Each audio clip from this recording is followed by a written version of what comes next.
Në një kohë kur shumë kush i drejtohet vetëm spitaleve moderne, në Zharës vazhdon të mbijetojë një dije e vjetër sa vetjeta. Një mjek popullor, Recep Toska, shëron djegjet dhe plagët me fuqinë e bimëve mjekësore.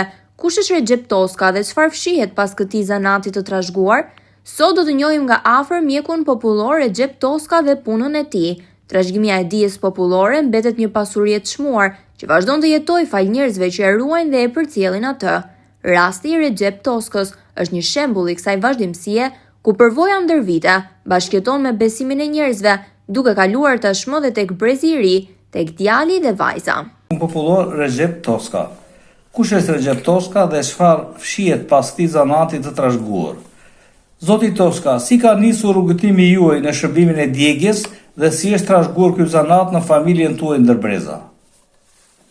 Ky është një moment shumë i hidhur si fillim, po është shumë i bukur që unë sot kam kuruar me mira pacient, që të cilët unë jam shumë i lumtur, shumë i kënaqur që në gjithë Shqipërinë kam shumë njerëz, shumë miq që më respektojnë. Kështu që zanati ka lindur qysh në vitin 86, kemi patur një disfat vogël, jemi djegur vetin tret me benzinë, edhe aty filloi nëna na bëri një kur, një pomat për djegje, edhe kjo na dha shumë efekt, doli me rezultat. Qysh nga i moment, në vitin 91 kam filluar nuk jepim me ilaç, po kisha qef, shkoja mjekoja vet. Qa vinin familjar, qa vinin me halle, unë shkoja i mjekoja vet në përshpira.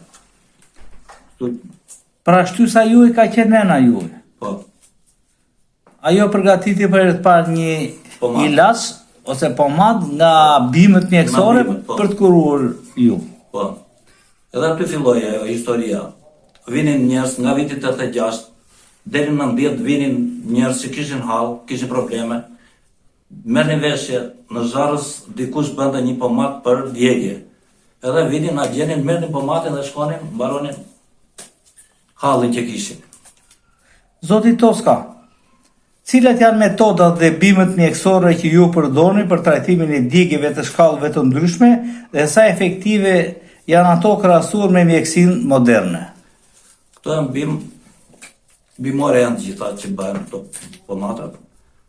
I mbledh vet, i kultivoj vet, të cilat e kemi edhe në baçe që i kultivojmë që bëjmë ilaçet, që i përgatisim ilaçet. Edhe për djegjet, edhe për psoriazët, për ekzemat, në më të ndryshme që i bëjmë. Përveç djegjeve, ju trajtoni edhe probleme si ekzema, infeksionet mukotike apo nervi shiatike të tjera. Si e përcaktoni trajtimin për secilin pacient? Tani pacientët me nerv shiatik, me herne, janë të shumë, vinë shumë. Dhe unë flas në drejtim të pacientit. Kur ai bën një skaner, që tregon skanerin, problemet që ka, pjesën më të madhe unë nuk i shikoj skaner. Thjesht i kontrolloj me dorë gjithçka, edhe gjithçka puna ime shkon shumë mirë. Janë metoda primitive? Po, primitive.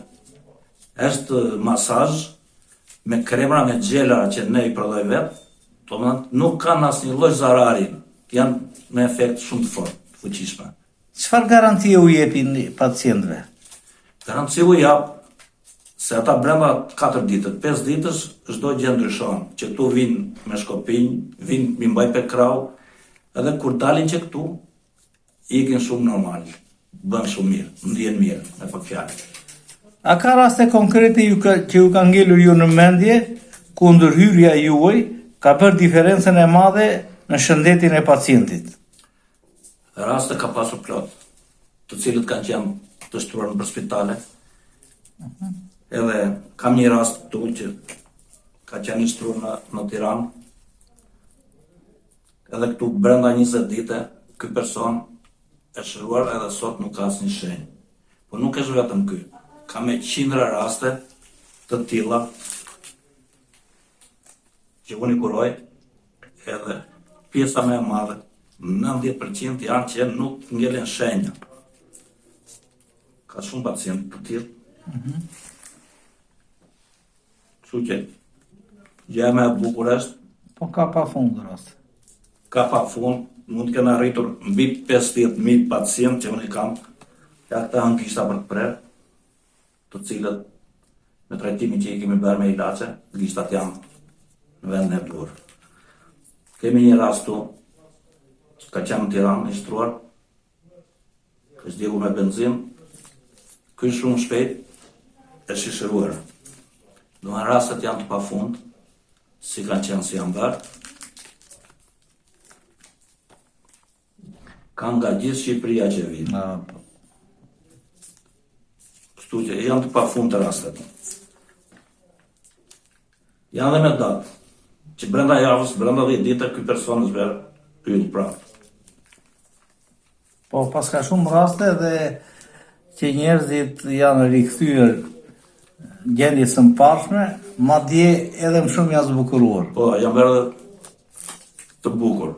Këto janë raste që diskutohen për plastik. Po, i pam. Ju po ja transmetoni këtë zanat djalit tuaj, Arbrit.